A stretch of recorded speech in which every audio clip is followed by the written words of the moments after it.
I remember the cold steel of the chapel floor against my knees when I first heard the Canoness speak my name. My name is Seraphina Thorne, former hive ganger turned Adepta Sororitas. They stripped everything from me, my past, my sins, my very identity, and rebuilt me as something pure. You think that makes me a fanatic, but you don't know what I've seen in the darkest corners of the galaxy. The Emperor's light doesn't just illuminate.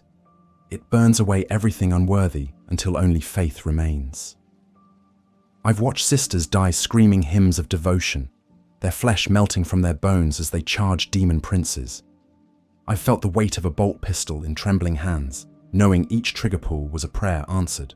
This is what it truly means to be chosen by the ecclesiarchy, to become a bride of the Emperor. This is my testimony of transformation through holy fire. Chapter 1. The Calling. The underhive had taught me many things, but it never taught me how to kneel properly. My joints screamed against the unforgiving marble as Canoness Veritas paced before our line of prospective recruits. 53 of us had survived the initial screening from the Scholar Progenium. 53 broken girls from broken worlds, standing in the shadow of Cathedral Sanctum on Ophelius A7. Faith is not inherited, the Canoness declared, her power armor gleaming like liquid silver in the stained glass light. It is earned through suffering, tested in fire, and proven in blood. Her voice carried the authority of someone who had personally delivered the Emperor as judgment to 1,000 heretics. The skull-faced helm at her hip seemed to grin at us with empty eye sockets. I tried not to think about the gangers I'd killed on Necromunda. Tried not to remember the taste of corpse starch and the sound of my sister crying when the press gangs took our parents. The Canoness said the Emperor had called us here, but all I could think about was the empty feeling in my stomach that had nothing to do with hunger. The girl next to me, barely 14, was already weeping. Her name was Cassia, and she'd been raised in the upper spires of some agri-world I'd never heard of. Clean clothes, clean conscience, clean soul ready for molding. She'd probably never seen a real dead body before today. I envied her innocence almost as much as I resented it. Sister Dialogus Minerva will now explain what you have volunteered for, Canoness Veritas continued. Listen carefully. The Emperor abhors ignorance as much as heresy. Sister Minerva stepped forward, her robes rustling like ancient parchment. She was older, her face lined with the weight of accumulated wisdom and barely contained fervor. When she spoke, each word carried the precision of someone who understood that language itself was a weapon. You will be stripped of your past identities, she began methodically. Your names, your histories, your attachments to the material world, all will be burned away in the crucible of training. What emerges will be pure, dedicated only to the Emperor's will and the ecclesiarchy's guidance. The chapel around us seemed to pulse with accumulated faith. Thousands of sisters had knelt in this very spot over the centuries, surrendering themselves to transformation. The walls were lined with the skulls of martyrs, each one a testament to the ultimate sacrifice. Their empty sockets watched us with what felt like anticipation. Physical conditioning will push your bodies beyond mortal limits, Sister Minerva continued. Combat training will teach you to kill efficiently and without hesitation. Spiritual instruction will forge your souls into weapons as sharp as any blade. You will learn to find joy in pain, purpose in suffering, and peace in absolute obedience. A girl 3 positions down from me fainted. The sound of her body hitting the marble echoed through the cathedral like a gunshot. No one moved to help her. No one even looked in her direction. I understood immediately. This was the first test. Compassion for weakness would be bred out of us, replaced with something harder and more useful. Those who succeed will become Adepta Sororitas, the Sister Dialogus said, stepping over the unconscious girl without breaking stride. You will be granted the privilege of wielding blessed weapons in the Emperor's name. You will stand as his living saints upon 1,000,000 battlefields. You will know the ecstasy of righteous fury and the peace of absolute purpose. My hands were shaking, but not from fear. Something deeper was stirring in my chest, something that had been sleeping since my parents died. It felt like hunger, but sharper, like thirst, but more desperate. I wanted what she was describing with an intensity that frightened me.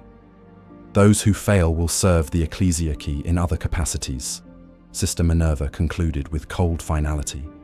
As scribes, as servants, as martyrs if the situation demands it. The Emperor wastes nothing, not even failure.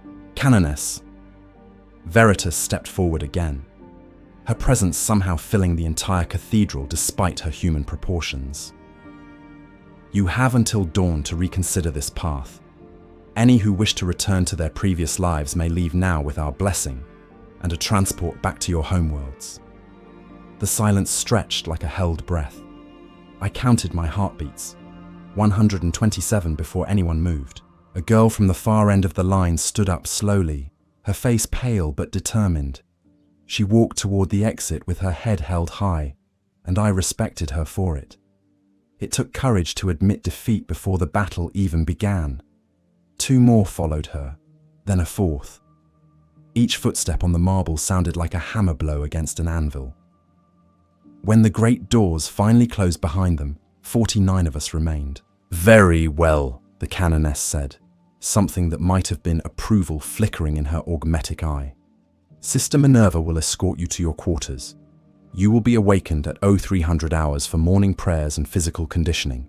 From this moment forward, you belong to the Emperor. Your lives are forfeit, your souls are pledged, and your deaths will serve his eternal glory. As we filed out of the cathedral, I caught a glimpse of the fainted girl being carried away by servo skulls. She was conscious now, her eyes wide with terror and something that looked like religious ecstasy. I wondered if she would make it through the first week of training. The dormitory was a long, narrow chamber lined with simple cots and footlockers, no personal possessions, no decorations, nothing to distinguish one bed from another. We were already beginning to lose our individual identities, becoming components in a larger machine. I claimed a cot near the window and stared out at the sprawling complex of Cathedral Sanctum. Training grounds, firing ranges, meditation chambers, and pain amplifiers stretched as far as I could see. This would be my world for the next 5 years, assuming I survived that long. As I lay down on the thin mattress, still wearing the simple novice robes they'd given us, I thought about the Canoness's words. Faith earned through suffering, tested in fire, proven in blood. The underhive had already taught me about suffering. Now I would learn about faith. Tomorrow the real work would begin. Chapter 2. First Trials. The scream of the wake-up klaxon cut through my dreams like a chainsword through flesh. 03 hours exactly, just as the Canoness had promised. Around me, 48 other novices stumbled from their cots in various states of consciousness and terror. The girl in the bunk next to mine was already vomiting into a bucket. "Rise and sanctify!" bellowed Sister Superior Agatha as she stormed into the dormitory. Her power armor was bare ceramite, unpainted and unadorned, the mark of a drill instructor who had earned her authority through breaking countless recruits. "The Emperor watches! The Emperor judges! The Emperor finds you wanting!" We had 30 seconds to dress in our training robes and form ranks in the corridor. Those who failed to meet the deadline found themselves on the receiving end of Sister Agatha's shock maul. The electrical discharge was set low enough to motivate rather than kill, but high enough to leave permanent memories. Cassia, the noble-born girl who'd been crying yesterday, was the third to be struck. She convulsed on the floor for a full 10 seconds before managing to stand again. When she did, her face had changed. The softness was gone, replaced by something harder and more focused. I made a mental note to watch her more carefully. "Prayer formation," Sister Agatha commanded, and we awkwardly arranged ourselves in the prescribed pattern. 5 rows of 10, with the odd recruit standing alone at the front. That position fell to me, and I had the unsettling feeling it wasn't coincidence. The morning prayers lasted 47 minutes. 47 minutes of reciting catechisms I barely understood, in a language that felt ancient even by imperial standards. High Gothic rolled off Sister Agatha's tongue like molten silver, each syllable precisely enunciated and weighted with centuries of accumulated meaning.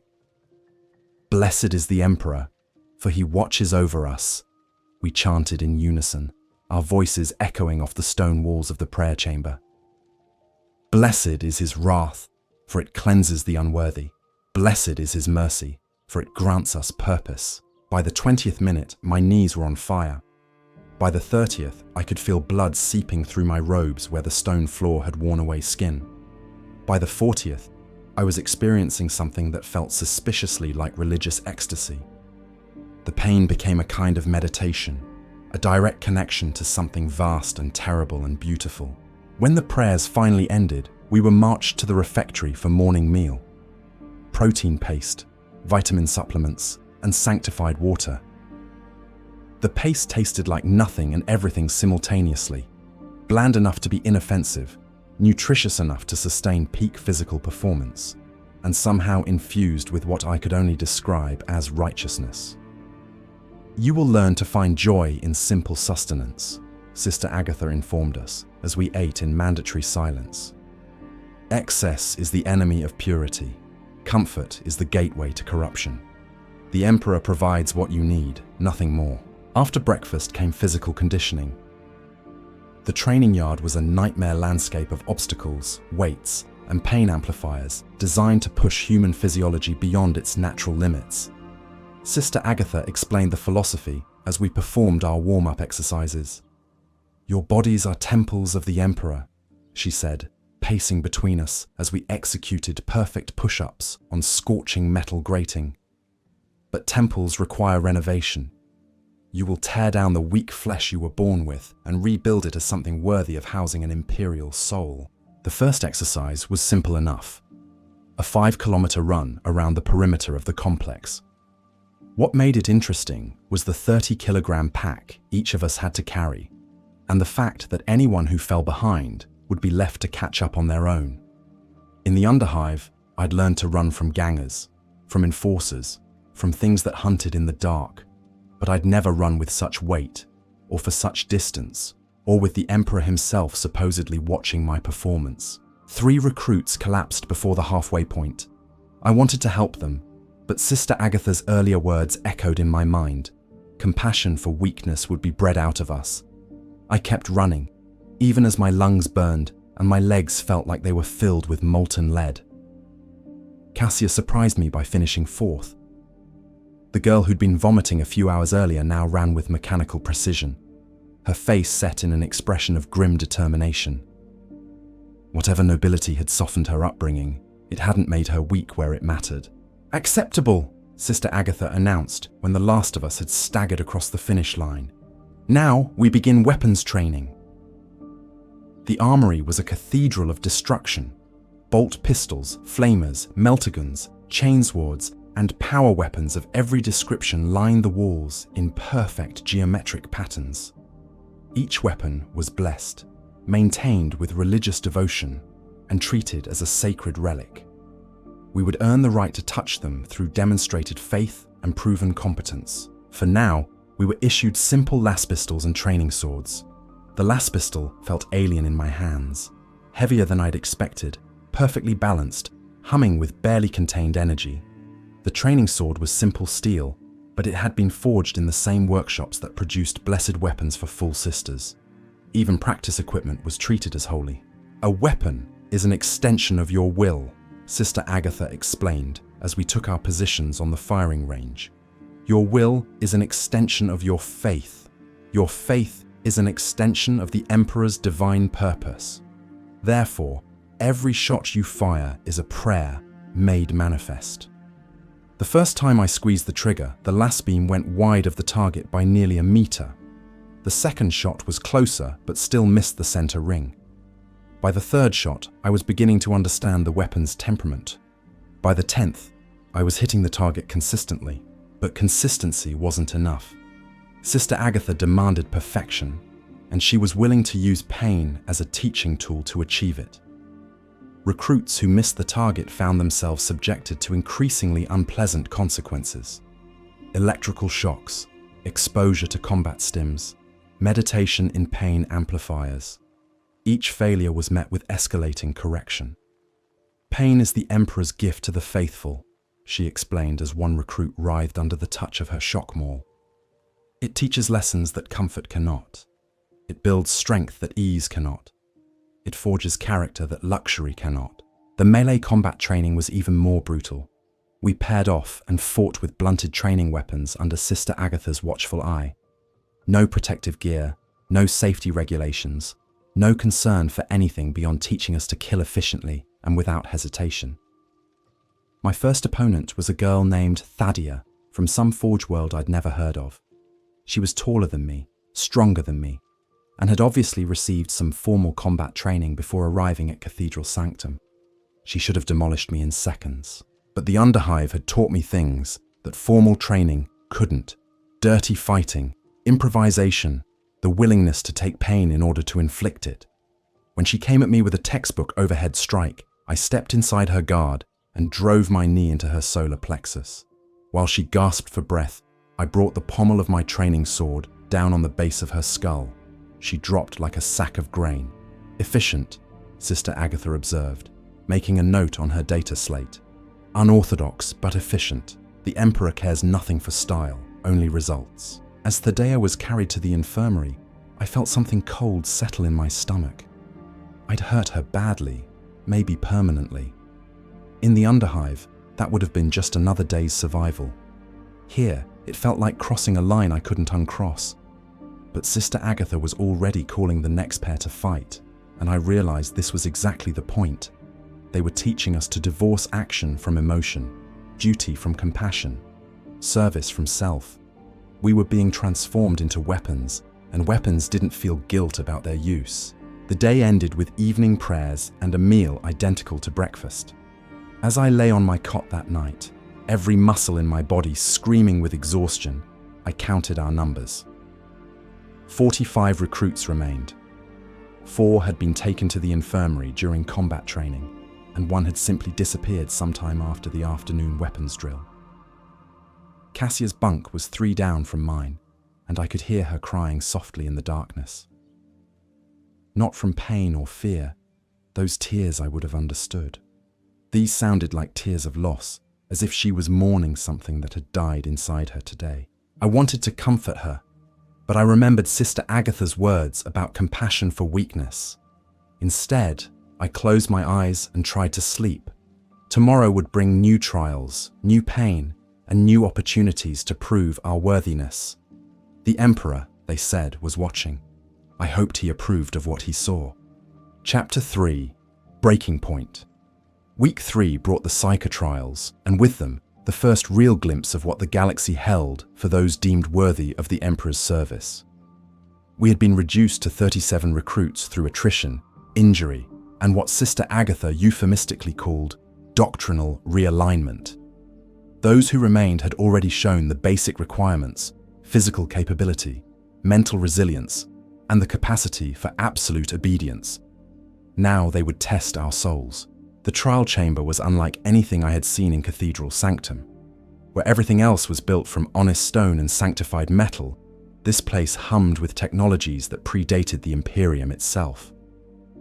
Psychic resonance chambers, warp-dampening fields, and what I later learned were pieces of actual archaeotech lined the walls in complex geometric patterns. The greatest enemy of mankind is the witch, Sister Dialogus Minerva explained as we filed into assigned positions. The psyker who opens doorways for demons, the mutant who corrupts pure human stock, the heretic who embraces false powers. You will learn to identify them, to resist them, and to destroy them without hesitation or mercy. 3 figures in black robes stood at the center of the chamber, their faces hidden behind masks that seemed to absorb light. When they moved, reality rippled around them like heat distortion. I realized with a chill that ran down to my bones that these were actual psykers, sanctioned ones, bound by imperial law and ecclesiarchy oversight, but wielders of warp power nonetheless. Each of you will be subjected to minor psychic influence, Sister Minerva continued. Fear, despair, false visions, temporal displacement, nothing that will cause permanent damage, but enough to test your spiritual fortification. Those who succumb will be redirected to other forms of service. The first recruit was a girl named Helena, who had impressed everyone with her marksmanship scores. She stepped into the center circle with confidence, her chin raised and her stance perfect. The lead psyker raised one gloved hand toward her, and immediately her expression changed. Terror. Pure, animal terror flooded her features as she began to scream. Not the controlled fear response we'd been taught to channel, but primal horror that bypassed rational thought entirely. She clawed at her eyes, convinced she was seeing something that wasn't there, and began begging for mercy in a language I didn't recognize. The test lasted 37 seconds. When it ended, Helena collapsed to the floor in a fetal position, weeping and babbling about the eye that watches from beyond the veil. 2 servo skulls descended to carry her away. Insufficient spiritual fortification, Sister Minerva noted clinically. Next, Cassia went 5th. I watched her walk to the center circle with the same mechanical determination she'd shown during physical training. When the psyker's influence hit her, she staggered but remained standing. Her face went pale, her hands trembled, but she kept her eyes fixed on the aquila mounted above the chamber entrance. "I serve only the Emperor," she said through gritted teeth, as psychic pressure tried to force her to her knees. "His will is my strength, his light is my shield." The test continued for 2 full minutes before the psyker finally lowered his hand. Cassia swayed but didn't fall, and when she returned to formation, there was something new in her eyes. A hardness that reminded me of weapon-grade steel. "Adequate," Sister Minerva observed. Next, my turn came 12th.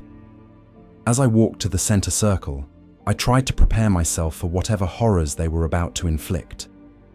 The underhive had shown me plenty of real nightmares.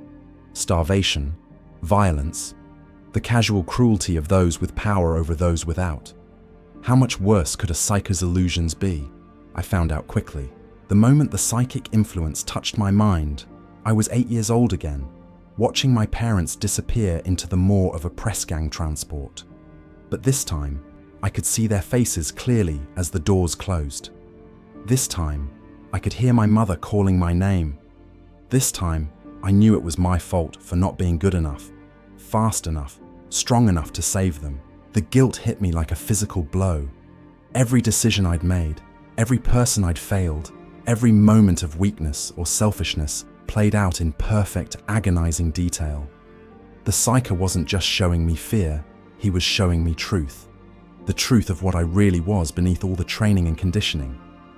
I started to fall. My knees buckled as the weight of accumulated shame drove me toward the floor. This was what I deserved. To crawl, to submit, to accept the judgment of a universe that had found me wanting. But then something else stirred in my mind. Something that had been growing since that first day in the cathedral, fed by weeks of prayer and pain and purpose. It wasn't forgiveness or absolution. Those would have to be earned. It was something harder and more useful. Acceptance. I was flawed. I was broken. I had failed people who trusted me and made choices that led to suffering. But the Emperor knew all of this when he called me to service. He didn't want perfect souls. He wanted souls capable of perfection through dedication. He didn't need saints. He needed weapons willing to be sharpened no matter how much the process hurt. "I am unworthy," I said aloud, surprising myself with the steadiness of my voice. "But unworthiness can be transformed through service. I offer my failures as fuel for the Emperor's fire." The psychic pressure didn't lessen, but it changed quality. Instead of crushing weight, it became a test of endurance. I stood in the center circle for 4 minutes and 18 seconds, letting the psyker show me every dark corner of my soul, accepting each revelation as data to be processed rather than judgment to be feared. When it finally ended, I was still standing. "Exceptional," Sister Minerva said, making an annotation on her data slate that seemed longer than the others. Next, the trials continued for 3 more hours. Of the 37 who entered the chamber, 29 emerged intact. The others were carried away in various states of psychological collapse, destined for service in roles that didn't require direct contact with the Emperor's enemies.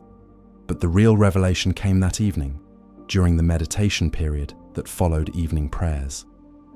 Sister Agatha gathered the survivors in a smaller chamber I'd never seen before, its walls lined with purity seals and litanies of faith inscribed in High Gothic. "You have passed the first major threshold," she announced, her voice carrying a note of what might have been pride. "You have proven yourselves capable of resisting psychic influence through faith alone. This qualifies you for advanced training in the detection and elimination of heretical threats." She gestured to a series of images projected on the chamber wall, grainy pict captures of creatures that defied rational description. Things with too many eyes, or limbs that bent in impossible directions, or faces that seemed to shift when you weren't looking directly at them. "These are minor demons," Sister Agatha explained matter-of-factly. "Manifestations of warp entities that feed on human emotion and weakness. You will learn to recognize their signs, to resist their influence, and to banish them through applied faith and blessed weaponry." The girl next to me, I think her name was Petra, raised a trembling hand. "Sister Superior, are you saying these things are real? Real?" Sister Agatha's laugh was like breaking glass. "Child, these things are more real than the ground beneath your feet. The material universe is a thin shell wrapped around an ocean of pure chaos. Every day, every hour, every moment, the enemies of mankind press against the barriers that keep reality stable. Only the Emperor's light holds them back, and only his servants stand guard against the darkness." She activated another series of images, battlefield recordings from what looked like actual Sisters of Battle in combat. Power-armored figures advancing through hellscapes, flamers washing over creatures that screamed in frequencies that shouldn't exist. I watched a canoness drive a blessed chainsword through something that might once have been human, its flesh bubbling and reforming even as she cut it apart. "This is your destiny," Sister Agatha continued. "Not to fight mortal enemies with mortal weapons, but to stand as humanity's shield against threats that could unmake reality itself.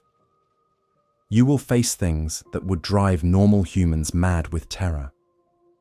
You will witness corruption that would tempt saints to damnation.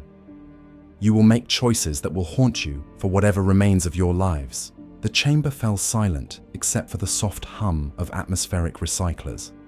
I could see the weight of this revelation settling on the other recruits. The understanding that they hadn't volunteered for military service so much as theological warfare. "Why?" Cassia asked, her voice barely above a whisper. "Why choose us? Why not better people?" Sister Agatha turned to look at her directly, and for a moment her expression softened almost imperceptibly. "Because better people break under this knowledge. Saints crack when they see what true evil looks like, the pure despair when they realize how close chaos always is to victory." She gestured to encompass all of us. "But you, broken, flawed, imperfect as you are, you have already survived the worst humanity can do to itself. You've seen cruelty and suffering and injustice, and instead of surrendering to despair, you chose to serve something greater. That resilience, that stubborn refusal to give up even when everything seems hopeless, that is what makes you suitable for this calling." Later, as I lay on my cot processing everything I'd learned, I realized that something fundamental had shifted in my understanding of the universe. The underhive had taught me that life was brutal and unfair, but I'd always assumed there were limits to the cruelty. Now I knew better. The galaxy was full of horrors beyond imagination, and most of humanity lived in blissful ignorance of how close they were to annihilation. Only a few, the Astartes, the Imperial Guard, the Adepta Sororitas, stood watch in the dark places where monsters gathered. We were being trained to join that thin line of defiance, not because we were pure or holy or naturally gifted, but because we were already broken enough to function in a broken universe. I found that thought oddly comforting as I drifted off to sleep. For the first time since my parents died, I felt like I understood my place in the galaxy's grand design. Tomorrow, they would begin teaching us how to kill demons. Chapter 4. The Crucible. Month 6 brought the Crucible, a final examination that would determine whether we became full Sisters of Battle or simply well-trained servants of the ecclesiarchy. Of the 49 recruits who had originally knelt in Cathedral Sanctum, only 23 remained. The others had been claimed by injury, madness, doctrinal failure, or what the instructors euphemistically called spiritual incompatibility.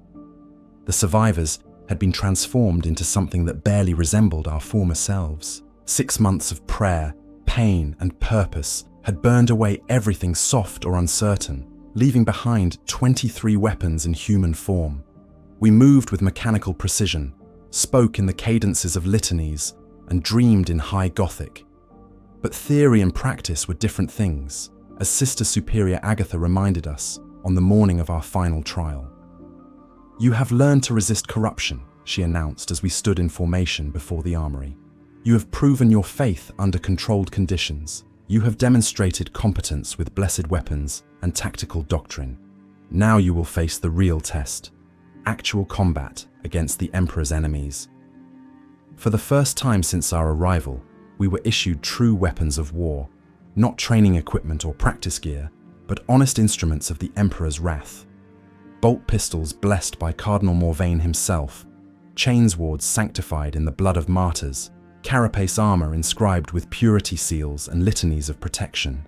The weight of the equipment was substantial, but it felt right in a way that surprised me. The bolt pistol's grip seemed designed for my hand specifically. The armor plates settled against my body like they had been custom forged. Even the helmet's autosenses activated smoothly, overlaying my vision with targeting data and threat assessment algorithms. The crucible consists of 3 phases, Sister Agatha explained as we filed into the transport bay. First, you will deploy to Sangris III, a world currently under siege by cultist forces. Second, you will link up with guard elements and participate in actual combat operations. Third, you will face individual trials designed to test every aspect of your training. The transport was a Valkyrie configured for military insertion rather than passenger comfort. 23 jump seats, basic life support, and enough ammunition to fight a small war. As we lifted off from Cathedral Sanctum, I caught my last glimpse of the place that had remade me. The spires and chapels looked smaller from altitude, but I knew I would never see anything more beautiful for the rest of my life. Sangris III was a hive world on the eastern fringe, its primary export being refined promethium and skilled technicians. When the Chaos cults rose up 3 months ago, they had targeted the refinery complexes first, knowing that disrupting fuel production would cripple the entire sector's supply lines. Imperial Guard regiments from 6 different worlds were already engaged in putting down the rebellion, but casualties had been severe enough to require additional support. Our insertion was scheduled for dawn on the 5th day of fighting. Intelligence reports indicated cultist resistance was concentrated around Hive Quintanus, where they had established some kind of ritual site in the upper levels. Our mission was to conduct reconnaissance in force and eliminate any leadership targets we encountered. "Remember," Sister Agatha addressed us over the Vox as our Valkyrie began its descent. "You are not yet full sisters. You carry no honors, claim no privileges, and represent only yourselves, but you bear blessed weapons in the Emperor's name, and he expects nothing less than perfection." The first indication that something was wrong came from the pilot.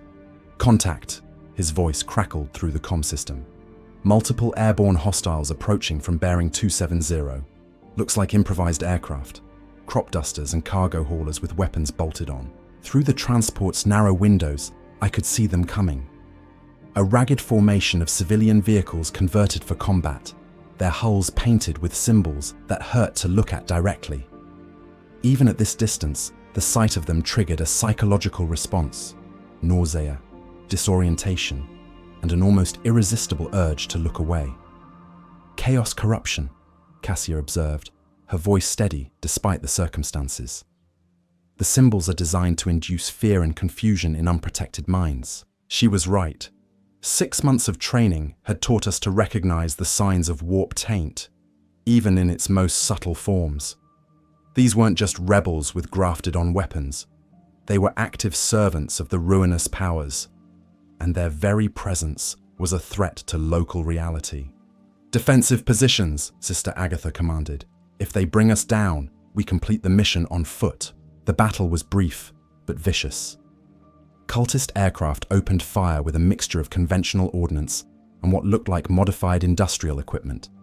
One of their rounds punched through our port engine, filling the passenger compartment with acrid smoke and the smell of burning promethium. Our pilot responded with evasive maneuvers that would have been impressive if they hadn't involved multiple near-fatal collisions with enemy aircraft. When we finally reached the landing zone, a cleared area 3 kilometers from the hive's outer walls, only 19 of us were still combat effective. 3 recruits had been wounded by shrapnel, and 1 had suffered what looked like exposure to some kind of psychic attack.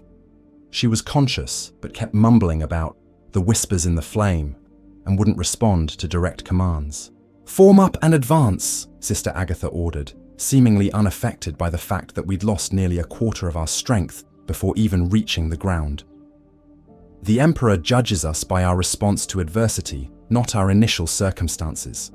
The approach to Hive Quintanus was a nightmare landscape of industrial warfare. Promethium refineries burned like funeral pyres, sending pillars of black smoke into the sky. The bodies of Imperial Guardsmen and PDF troopers littered the approach roads, many showing signs of mutation or ritual mutilation. Worst of all were the civilians, workers and their families who had been caught in the uprising and subjected to whatever passed for mercy among Chaos cultists. "Don't look too closely," Sister Agatha warned as we passed a cluster of particularly disturbing corpses. Chaos corruption can spread through observation as well as contact. Focus on your prayers and your mission objectives. But I had already seen enough to understand what we were facing. This wasn't just a rebellion or even a terrorist uprising. It was an active incursion of warp-spawned chaos into Imperial space, and if it wasn't contained quickly, it could spread to neighboring systems. Our link-up with Imperial Guard forces took place at Forward Operating Base Sanctity, a hastily fortified position built around what had once been a civilian medical complex. Colonel Hartman, the ranking Imperial Guard officer, looked like he hadn't slept in days. His uniform was stained with blood and soot, and his eyes had the 1,000-yard stare of someone who had seen too much combat in too short a time. "Thank the Emperor you're here," he said when Sister Agatha introduced our unit. "We've been taking casualties every time we try to advance into the upper hive levels. The cultists have set up some kind of ritual site up there, and it's affecting anyone who gets too close." He gestured to a corner of the medical bay where a dozen guardsmen sat staring at nothing, their eyes unfocused, and their lips moving in what might have been prayer or incantation. They start talking about visions after about an hour of exposure. After 6 hours, they stop talking altogether. After 12 hours, he didn't finish the sentence. "Psychic corruption," Sister Agatha diagnosed immediately. "The ritual site is creating a localized warp phenomenon. Standard Imperial Guard equipment won't be sufficient for assault operations in that environment, which is why we need you," Colonel Hartman said. "Your faith-based defenses should be more effective against whatever they're doing up there.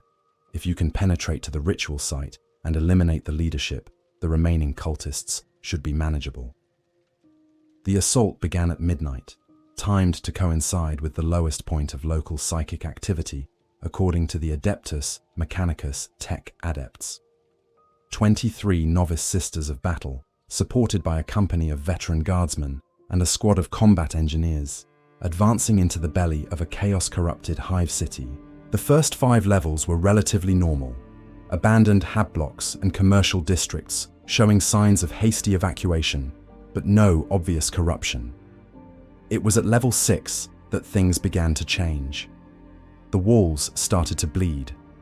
Not metaphorically. Actual blood was seeping through the ferrocrete, pooling on the floor in patterns that suggested intentional design rather than random leakage. The air grew thick and oppressive, carrying scents that had no place in a human environment. And from somewhere above us came the sound of chanting in a language that predated human civilization. "Faith and fire," Sister Agatha murmured, activating her Chainsword's blessing circuits. "The Emperor protects." "The Emperor protects," we responded in unison, drawing strength from the familiar litany. By level 8, reality was becoming negotiable.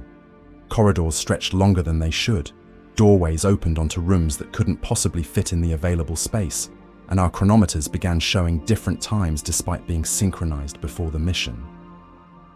3 guardsmen had to be restrained after they started trying to remove their own faces, convinced that something else was wearing their skin. At level 10, we found the source. The ritual chamber had once been the hive's main generatorium, a massive space designed to house the fusion reactors that powered the entire complex. Now it was something else entirely, a cathedral of corruption where 100 cultists knelt before an altar made from fused human bones and industrial machinery. The thing standing behind the altar might once have been human. Now it was a writhing mass of flesh and metal, its form shifting and changing as I watched. When it spoke, reality bent around its words like heated metal. "Welcome, daughters of the false emperor," it said in a voice like grinding gears. "I am Magus Corruptus, and I offer you truths your masters have hidden from you." Sister Agatha's response was immediate and decisive. "In the name of the Emperor, I deny you. In the name of the faithful, I reject you. In the name of humanity, I destroy you," she charged. What followed was less a battle than a manifestation of pure will made violent. Bolt rounds and chainsword strikes met corrupted flesh and warp-spawned defenses. The cultists turned to attack us, but they moved like puppets with tangled strings, their humanity long since sacrificed to whatever power they served. I found myself face to face with a former PDF trooper whose skin had been replaced with living metal. When I shot him with my bolt pistol, the round passed through his chest without apparent effect. When I spoke the litany of smiting while pulling the trigger, his entire torso exploded in a shower of blessed fragments. The difference was faith. Not just belief, but absolute certainty that the Emperor's will was being done through my actions. Every prayer was a weapon, every litany a shield, every moment of doubt a potential opening for corruption. The battle lasted 18 minutes. When it ended, Magus Corruptus was a smoking crater in the chamber floor, and most of the cultists had simply stopped. Without their leader's influence, they collapsed like marionettes with cut strings. But the real test came in the aftermath, as we secured the ritual site and began the process of purification. Sister Agatha gathered the survivors. Only 16 of us remained unwounded, and delivered our final evaluation. "You have faced the enemies of mankind and emerged victorious," she said, her voice carrying across the ruined chamber. "You have proven your faith under fire and your dedication under pressure. But most importantly, you have learned what it truly means to serve the Emperor's will." She paused, looking at each of us in turn. "From this moment forward, you are no longer novices or recruits. You are Adepta Sororitas, sisters of battle in service to the Golden Throne. Wear your armor with pride, bear your weapons with honor, and remember always that you are the Emperor's chosen instruments of righteous fury." As we knelt to receive our final blessing, I realized that the girl who had been recruited from the underhive was truly dead. In her place stood something harder, purer, and infinitely more dangerous. I was a sister of battle now. The galaxy's monsters had best take notice. Chapter 5: Battlefield Baptism. My first deployment as a full Sister of Battle came 3 standard months after graduation from Cathedral Sanctum. The convent of our martyred lady had assigned our newly formed squad to the war zone around Helios Prime, where Orc forces had been conducting increasingly aggressive raids against Imperial shipping lanes. What should have been a routine patrol action had escalated into a full-scale invasion when the Greenskins discovered the planet's cache of archaeotech weapons. Squad Seraphim, named for the angelic warriors of ancient terror, consisted of 5 sisters under the command of Sister Superior Cordelia.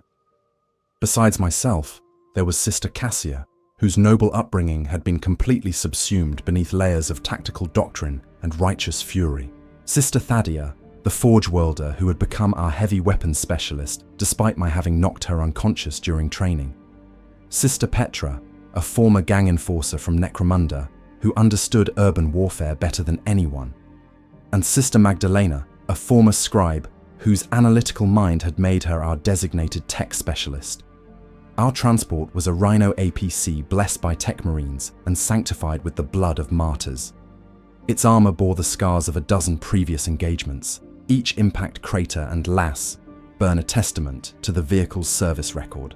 The machine spirit was ancient and cantankerous, requiring specific ritual observances before it would consent to operate properly. Target designation: Manufactorum Complex 77 Alpha, Sister Superior Cordelia announced as we approached the drop zone. Intelligence indicates Orc forces have established a supply depot in the lower levels. Our mission is reconnaissance in force with authorization for direct action against targets of opportunity. Through the vision ports, I could see Helios Prime's primary industrial zone, a sprawling complex of factories, refineries, and processing plants that had once supplied manufactured goods to a dozen nearby systems. Now it was a war zone, with pillars of smoke rising from burning structures and the constant flash of weapons fire illuminating the perpetual twilight. The Orcs had been typically subtle in their occupation methods. Where Imperial forces would have established defensive perimeters and supply lines, the Greenskins had simply smashed everything that looked valuable and set up crude camps in the ruins. Their technology was a chaotic mixture of scavenged Imperial equipment and improvised weapons that shouldn't have functioned according to known principles of engineering. Remember, Sister Superior Cordelia continued, Orcs are physically superior to baseline humans in every measurable category. They're stronger, tougher, and more aggressive than anything you faced in training. But they're also crude, undisciplined, and vulnerable to coordinated tactics. Use your training, trust your faith, and the Emperor will guide your aim. Our insertion point was a loading dock 3 kilometers from the target complex. The plan was simple: advance under cover of the industrial infrastructure, conduct reconnaissance of enemy positions, and engage only if we could achieve tactical superiority. A textbook small unit operation designed to minimize risk while gathering actionable intelligence. Of course, no battle plan survives contact with the enemy. The first sign of trouble came from our point scout, Sister Petra, whose experience with Necromunda's tunnel systems made her ideal for urban reconnaissance. Her voice crackled through the vox with barely controlled excitement. Contact: Orc Patrol, approximately 12 individuals, heading directly for our position. Estimate 3 minutes to visual contact. Sister Superior Cordelia's response was immediate. Fall back to defensive positions. We'll let them pass and continue with the mission. But the Emperor, it seemed, had other plans. The Orc Patrol consisted of a dozen green-skinned warriors armed with an eclectic mixture of weapons ranging from crude projectile throwers to what looked like modified Imperial laser guns. They moved with the casual confidence of a species that had never met anything they couldn't simply smash into submission. Their leader was a massive brute, wearing armor plates, obviously stripped from a destroyed Imperial vehicle. When he spoke, his voice carried across the industrial wasteland like thunder. "This place is boring. Where is all the good fighting?" "Over here," Sister Superior Cordelia murmured, activating her bolt pistol's targeting systems. "Squad Seraphim, on my mark." The engagement lasted 47 seconds. Our opening volley caught the Orcs completely by surprise. 5 bolt pistols fired in perfect synchronization, each shot guided by months of training and the Emperor's divine providence. The lead Orc took 3 rounds to the chest and kept charging. His lieutenant absorbed a direct hit to the skull and staggered, but didn't fall. That was my first real lesson about greenskin physiology. They were obscenely difficult to kill. Sister Thadia's heavy bolter opened up next, spraying explosive rounds across the Orc formation with devastating effect. Where Imperial enemies would have sought cover or attempted tactical withdrawal, the Orcs simply roared with delight and charged straight into the fire. "Wah!" they bellowed, brandishing their weapons with wild enthusiasm. "Finally, a proper scrap!" I found myself face to face with an Orc carrying what looked like a chainsword, built from scavenged industrial equipment. Its crude construction shouldn't have posed a threat to blessed weapons and sanctified armor, but the sheer enthusiasm with which it was wielded made up for any technical deficiencies. The creature swung at my head with enough force to decapitate a normal human. I ducked, brought my bolt pistol up, and put 3 rounds into its torso at point-blank range. The explosive shells detonated inside its ribcage, and it finally had the courtesy to die. But its death roar attracted attention from across the industrial complex. Within minutes, we could hear the sound of engines starting up, and more orc voices bellowing challenges in their barbaric tongue. "Movement discipline," Sister Superior Cordelia commanded, scanning the horizon for threats. "We've stirred up a hornet's nest. Withdraw to Rally Point Beta and call for extraction." Rally Point Beta was a defensive position built around the ruins of what had once been a water purification plant.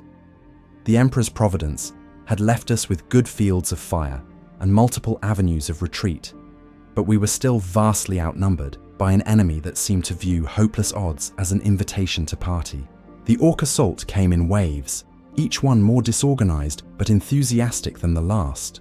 They attacked with vehicles that looked like they had been assembled by drunk children, trucks with extra wheels welded on random locations, tanks with gun barrels pointing in multiple directions, and aircraft that seemed to fly through pure force of will rather than any understanding of aerodynamic principles.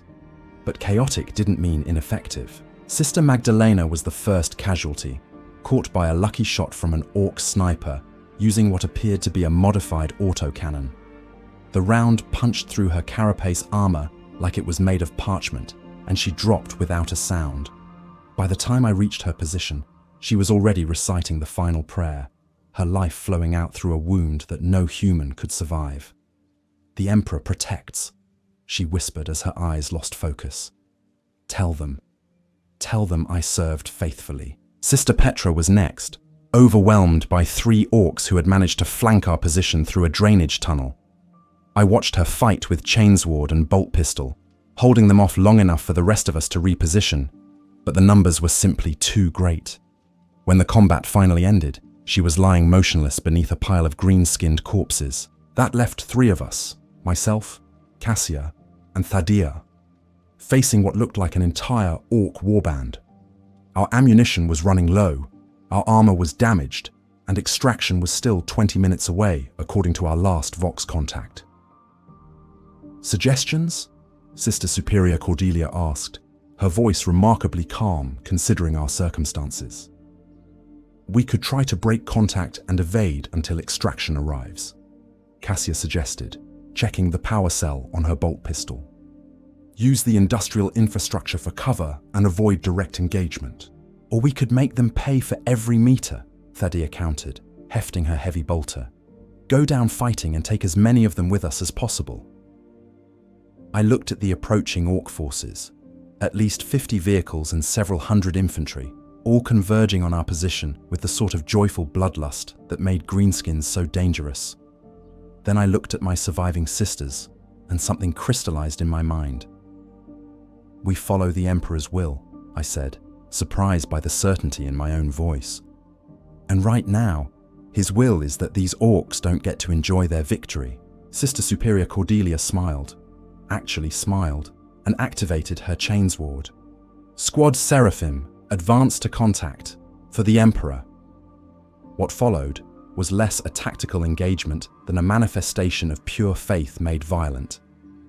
3 Sisters of Battle charged into the teeth of an orc horde, not because victory was possible, but because defeat was unacceptable. We fought with the fury of righteous angels and the desperation of the damned, each bolt round and chainsword stroke powered by absolute conviction that the Emperor's enemies would not pass. I emptied my bolt pistol into an orc mechanic who was trying to repair a damaged truck. Cassia carved through 2 warriors with her chainsword, the blessed blade parting green flesh like it was made of water. Thaddeus' heavy bolter swept entire squads of enemies from existence, each burst of fire accompanied by litanies of destruction. But we were still only 3 against hundreds. The end came when an orc knob, a creature the size of a small vehicle, caught Sister Superior Cordelia with a power claw that shredded her armor like paper. She kept fighting, even as her blood painted the ground, reciting the litany of sacrifice as she drove her chainsword into the monster's throat. They died together, locked in combat, neither willing to yield. That left Cassia, Thaddeus, and myself. 3 novice sisters against an entire warband, our ammunition exhausted and our strength failing. The orcs were closing in for the kill, their crude weapons raised in anticipation of glorious slaughter. And then the sky opened up. Thunderhawk gunships descended from the clouds like avenging angels, their weapons systems lighting up the battlefield with the Emperor's wrath. Drop pods slammed into the ground with earth-shaking impact, disgorging squads of space marines whose bolt rifles spoke with the voice of divine judgment. The orcs, faced with actual opposition rather than 3 isolated sisters, suddenly found their enthusiasm somewhat diminished. They tried to fight, of course, orcs always tried to fight, but the combination of Astartes' ground forces and air support was more than even greenskin tenacity could overcome. When the shooting finally stopped, I was sitting in the ruins of the water purification plant, surrounded by the bodies of sisters and enemies alike. My armor was cracked, my weapons were empty, and I couldn't remember when I had last felt anything resembling hope. A figure in blue power armor approached, a Space Marine sergeant whose battle honors spoke of decades of faithful service. When he removed his helmet, his face showed the kind of weathered dignity that only came from a lifetime of righteous warfare. "Sister," he said, his voice carrying the weight of absolute authority. "Report." "Squad Seraphim reporting," I managed, struggling to stand at attention. Mission incomplete. Enemy forces engaged and neutralized. Casualties." I looked around at the carnage. Casualties were heavy. The sergeant nodded solemnly. "You held this position against impossible odds. Your sisters died as true servants of the Emperor, and their sacrifice will be remembered." Later, as I sat in the medical bay of the strike cruiser that would carry me back to Cathedral Sanctum, I tried to process what I had learned. War wasn't like training. The enemy didn't follow the tactical doctrines we had studied. Death came suddenly and without regard for faithfulness or preparation. But there was something else, something that took me longer to understand. In the moment when everything seemed lost, when death was certain and victory impossible, I had felt something I couldn't quite name. Not peace exactly, and not acceptance. It was more like completion. I was a sister of battle. This was what I had been made for. The galaxy was full of horrors that needed killing, and I was an instrument perfectly designed for that purpose. When the transport docked at Cathedral Sanctum 3 days later, I walked down the ramp as the sole survivor of Squad Seraphim. But I wasn't the same person who had knelt in the cathedral 6 months earlier. That girl was gone, burned away in the fires of actual combat. What remained was something harder, purer, and infinitely more dangerous. The galaxy's monsters had taken notice. Now it was their turn to be afraid. Chapter 6. Sisterhood Forged.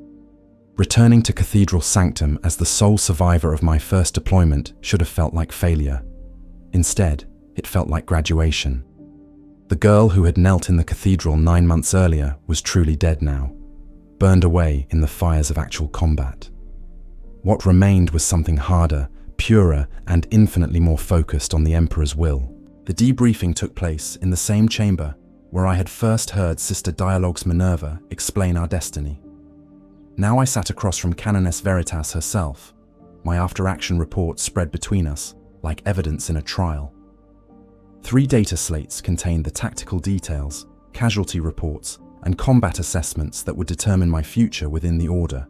4 confirmed kills, multiple assists, mission parameters exceeded despite squad casualties, the Canoness read aloud, her augmetic eye scanning the information with mechanical precision. Sister Superior Cordelia's final transmission praised your initiative and combat effectiveness. The Space Marine Sergeant who extracted you filed a commendation for valor under fire. She set down the data slates and fixed me with a stare that seemed to penetrate directly to my soul. "Tell me, Sister Seraphina, what did you learn from your first deployment?" The question hung in the air between us like incense smoke. I had spent the entire transport journey back to Ophelia 7 trying to process the experience, but putting it into words required a different kind of honesty. I learned that the Emperor's enemies die like everything else, I said finally. They bleed, they break, and they fall when shot with blessed rounds fired by faithful hands. But I also learned that victory and survival aren't the same thing. Elaborate. Sister Superior Cordelia completed her mission even though it killed her. Squad Seraphim eliminated the Orc threat, even though we were destroyed in the process. The Emperor's will was done, regardless of our personal fates. Canoness Veritas nodded slowly, something that might have been approval flickering in her human eye. You understand the fundamental truth of our calling. We are expendable. Our individual lives matter only insofar as they serve the greater cause. That understanding is what separates true sisters from well-trained soldiers. She stood and moved to the chamber's great window, gazing out at the training grounds where new recruits were beginning their own journey of transformation. You will be assigned to Squad Dominion under Sister Superior Anastasia. They have recently suffered casualties on Carax 4 and require a replacement. Your experience with urban warfare and greenskin opponents makes you an ideal fit. Thank you, Canoness, I replied, though I wasn't entirely sure if the assignment was a reward or a punishment. Do not thank me yet, she said, without turning around. Squad Dominion specializes in the most dangerous assignments: demon incursions, chaos space marine encounters, and heretical cults with warp connections. Your survival of one deployment does not guarantee your survival of what comes next. Squad Dominion occupied quarters in the veteran wing of Cathedral Sanctum, a section I had never seen during my training. The walls were lined with trophy cases containing artifacts recovered from defeated enemies, demon weapons rendered inert through exorcism, chaos marine helmet fragments, and what looked like pieces of actual greater demon hide. Sister Superior Anastasia was a veteran of 37 years of active service, her scarred face bearing witness to countless battles against the Emperor's enemies. When she spoke, her voice carried the authority of someone who had personally delivered the Emperor's judgment to every variety of heretic and Xenos threat. Sister Seraphina, she said, looking up from the tactical displays spread across her desk. I've read your combat report from Helios Prime. Impressive work for a novice, though you have much to learn about squad tactics and fire discipline. The other members of Squad Dominion were equally intimidating. Sister Valentina, a former death cult assassin whose recruitment into the Adepta Sororitas had been the result of exceptional circumstances involving a chaos cult and a collapsing hive spire. Sister Gabriella, a heavy weapons specialist whose personal kill count included 2 confirmed demon princes and a chaos dreadnought.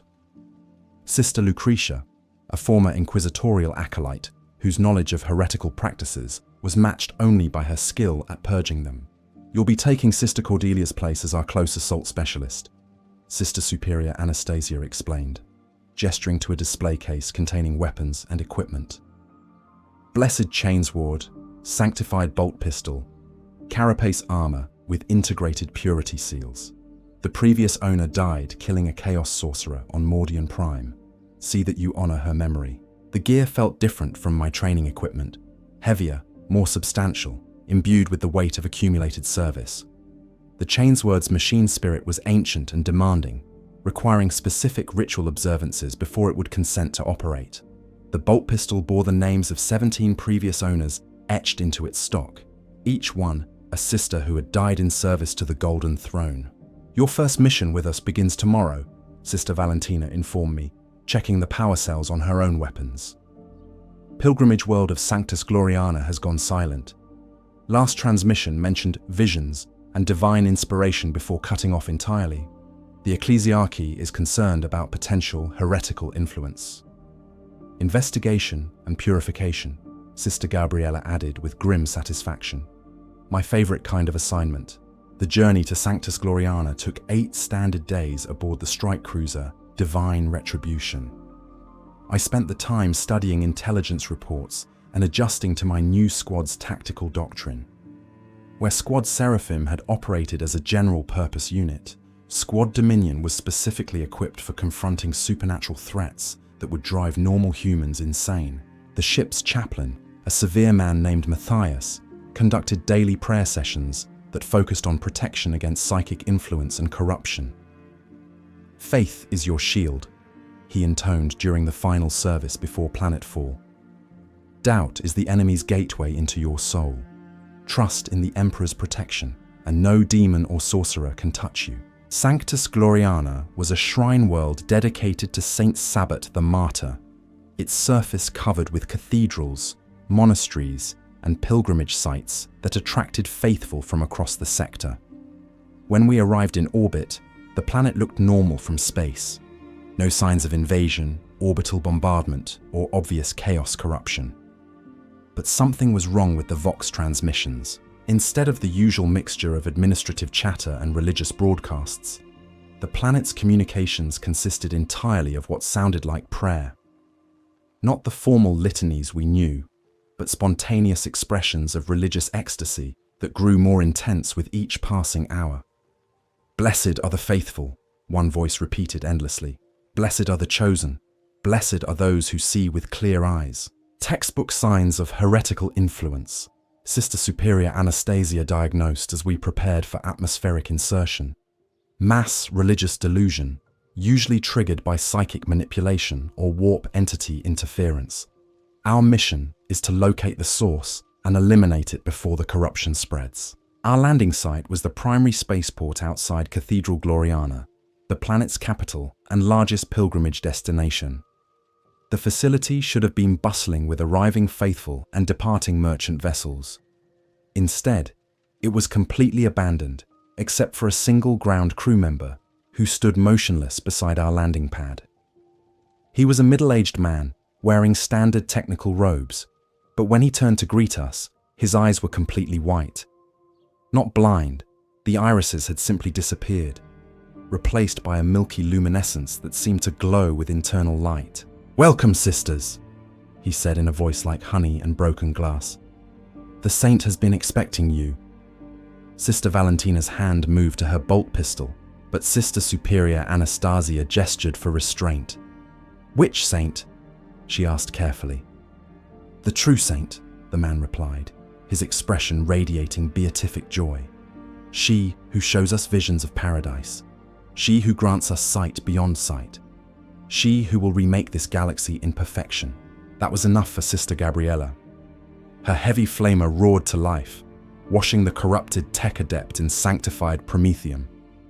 He burned without screaming, his face maintaining that expression of religious ecstasy, even as his flesh melted from his bones. "Diamond influence confirmed," Sister Superior Anastasia announced over the Vox. "All personnel are authorized for lethal force against any sign of corruption. No warnings, no hesitation, no mercy." The journey into Cathedral Gloriana revealed the full scope of the heretical infestation. Pilgrims wandered the streets in states of religious rapture, their eyes white and glowing, their voices raised in continuous prayer to something that definitely wasn't the Emperor. The architecture itself had been subtly altered. Familiar imperial eagles bore extra wings, Aquilas had been modified to include additional heads, and every surface was covered with symbols that hurt to look at directly. "Greater demon," Sister Lucretia diagnosed, consulting her copy of the Malleus Demonicus. Specifically, a keeper of secrets. They specialize in corruption through false enlightenment and perverted religious experience. "How many souls?" Sister Superior Anastasia asked. "The planetary census lists 12 million permanent residents plus approximately 2 million pilgrims. If the corruption has spread to the entire population..." Sister Lucretia didn't finish the sentence. 14 million people. 14 million imperial citizens who had been twisted into heretical servants of chaos. The scale was almost incomprehensible, but the solution was simple. The entire planet would have to be purged. "Our mission parameters have changed," Sister Superior Anastasia announced. "We're no longer conducting investigation and limited purification. This is now planetary exterminatus preparation. We locate the daemon, eliminate it if possible, and call for orbital bombardment if necessary." The source of the corruption was obvious once we knew what to look for. Cathedral Gloriana's main sanctuary, a structure large enough to hold 50,000 worshippers, was glowing with an inner light that had nothing to do with imperial illumination. The sound of massed prayer echoed from within, but the words were in a language that predated human civilization. "She who thirsts," Sister Lucretia whispered, her face pale with recognition. They're summoning an avatar of Slaanesh. Inside the cathedral, we found exactly what I had expected and hoped never to see. 50,000 pilgrims knelt in perfect geometric patterns around an altar that pulsed with warp energy. The thing standing behind the altar had once been human, probably the planetary cardinal, but had been transformed into something that existed in several dimensions simultaneously. When it spoke, reality bent around its words. "Welcome, daughters of the corpse god. I offer you truths your master has hidden from you. Serve me willingly, and know pleasures beyond imagination." Sister Superior Anastasia's response was immediate and final. "In the name of the Emperor, I reject you. Squad Dominion, purge and cleanse." The battle lasted 6 hours. When it ended, Cathedral Gloriana was a smoking crater. 50,000 heretics were dead, and the demon had been banished back to whatever pit had spawned it. But the cost had been severe. Sister Gabriella was dead, torn apart by warp lightning, and Sister Lucretia was catatonic from psychic exposure. As we waited for extraction in the ruins of the cathedral, I realized that something fundamental had changed in my understanding of our mission. We weren't just soldiers or even holy warriors. We were the Emperor's final solution to problems that couldn't be solved through conventional means. "Another successful deployment," Sister Superior Anastasia observed, bandaging a wound that would leave permanent scars. "The corruption is cleansed, the demon is banished, and Imperial space is secure." She was right, of course. We had completed our mission and served the Emperor's will faithfully. But as I looked at the devastation around us, an entire city reduced to ash, millions of souls lost to corruption and purification alike, I wondered if this was what victory was supposed to feel like. The answer came to me as our transport lifted off from the ruined spaceport. Victory wasn't supposed to feel like anything. Personal satisfaction was irrelevant. What mattered was that the Emperor's enemies were dead and his will was done. Everything else was just noise. Chapter 7. Apotheosis of Faith. 23 years of service to the Golden Throne had transformed me from a broken hive ganger into something that barely qualified as human anymore. Sister Seraphina Thorne, veteran superior of the Order of Our Martyred Lady, bearer of the laurels of victory, and the Crux Terminatus, slayer of demons and purger of heretics across a dozen sectors. The Emperor's will made manifest in power armor and blessed weaponry. My current assignment was training the next generation of recruits at Cathedral Sanctum, a posting that many veterans considered either a reward for faithful service or a gentle transition toward retirement. But I knew better. The Canoness had assigned me here because new threats were emerging across Imperial space, and the Adepta Sororitas needed warriors capable of facing them. "Faith is not a feeling," I told the assembled novices as they knelt in the same chapel where my own journey had begun. "Faith is a choice. Every moment of every day, you choose to serve the Emperor, or you choose to serve yourself. There is no middle ground, no compromise, no accommodation with the darkness." 47 recruits this cycle, drawn from across the segmentum solar. I could see myself in their faces, the hunger for purpose, the desperate need to belong to something greater than their individual circumstances. Some would make it to full sister status. Others would find different ways to serve the ecclesiarchy. A few would break under the pressure and be quietly recycled into servitor units. All of them were looking for the same thing I had found in this chapel 2 decades earlier. A reason to keep fighting in a galaxy that seemed determined to devour everything good and pure. "Sister Superior," one of the recruits asked, her voice carefully modulated to show proper respect. "How do we know when our faith is strong enough?" I looked at her, a former noble from some Sector Imperialis world, soft around the edges but with steel underneath, and remembered asking Sister Agatha the same question during my own training. The answer had seemed simple then. Now, after years of watching good sisters die screaming the Emperor's name while demons laughed, it required more nuance. "Your faith is strong enough when it becomes stronger than your fear," I said finally. "When facing a greater demon doesn't make you hesitate. When watching your battle sisters die doesn't make you doubt. When staring into the abyss of the warp doesn't make you blink." That was the theory anyway. The reality was more complicated. My personal Vox unit chimed with an incoming transmission marked with Canoness Veritas's personal seal. "High priority, eyes only, immediate response required." I dismissed the novices to evening prayers and sealed myself in my private chambers before activating the encrypted channel. The Canoness appeared as a flickering hologram, her scarred face bearing the weight of information she didn't want to share. "Sister Superior Thorne, report to Briefing Chamber Alpha immediately. We have a situation that requires your specific expertise." Briefing Chamber Alpha was where they discussed missions that officially didn't exist. I found myself facing a collection of individuals I recognized but had never expected to see together.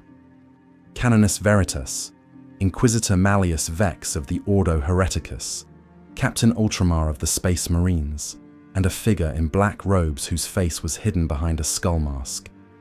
"Sister Superior," the Canoness began without preamble. "What do you know about the Crimson Path?" The name sent ice through my veins.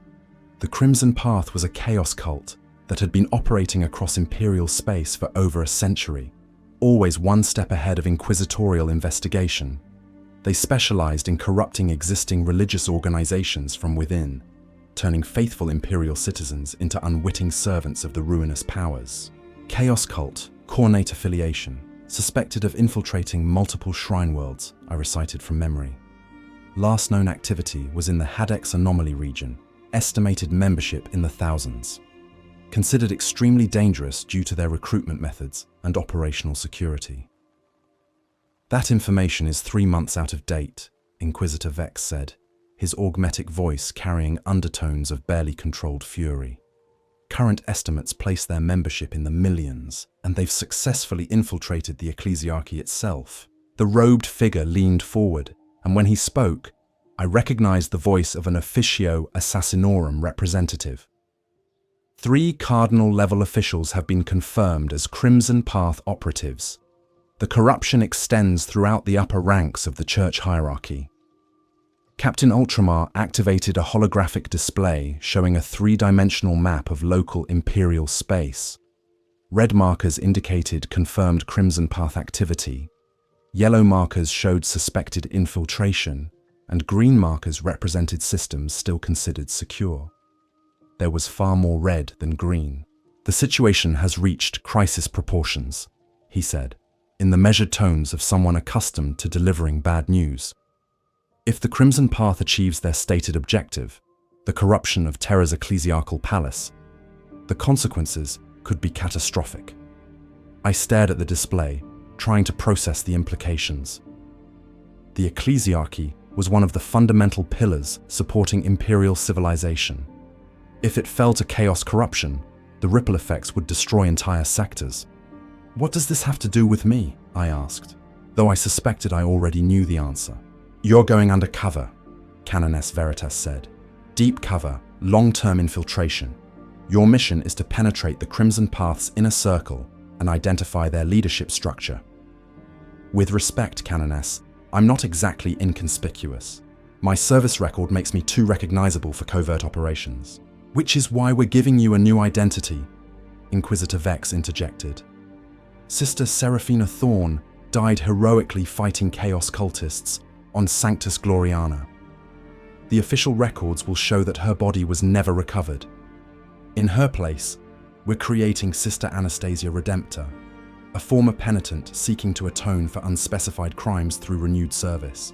The Assassinorum representative slid a data slate across the table. "New biometric profile, fabricated service history, and a carefully constructed psychological profile designed to make you attractive to Crimson Path recruiters. You'll be inserted into the shrine world of blessed martyrdom, where cult activity has been detected, but not yet confirmed. How long? I asked, though I was already mentally preparing for the mission. However long it takes, Canoness Veritas said.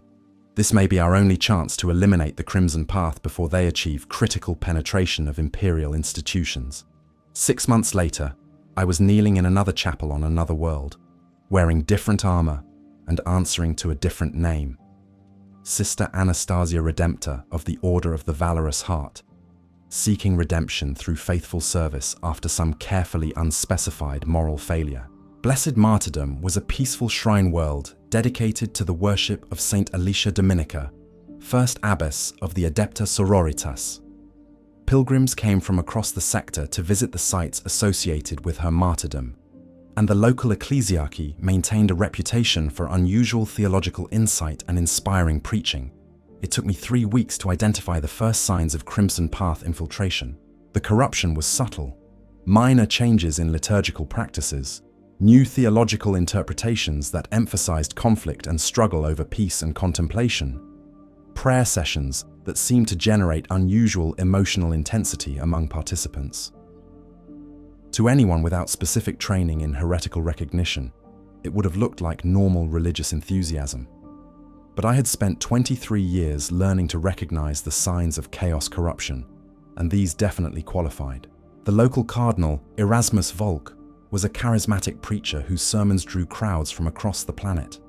His theological arguments were sophisticated enough to pass casual inspection, but I noticed patterns that suggested external influence, phrases that appeared in multiple speeches without apparent connection, numerical sequences that corresponded to known chaos ritual practices, and a subtle emphasis on themes that would appeal to Cornati sensibilities. Getting close to him required careful planning and perfect execution. I volunteered for additional duties, demonstrated exceptional theological knowledge, and gradually worked my way into his inner circle of trusted advisors. The process took 8 months and required me to do things that still haunted my dreams. I attended prayer sessions where the liturgies had been subtly altered to include chaos invocations. I participated in theological discussions that gradually introduced heretical concepts through careful rhetorical manipulation.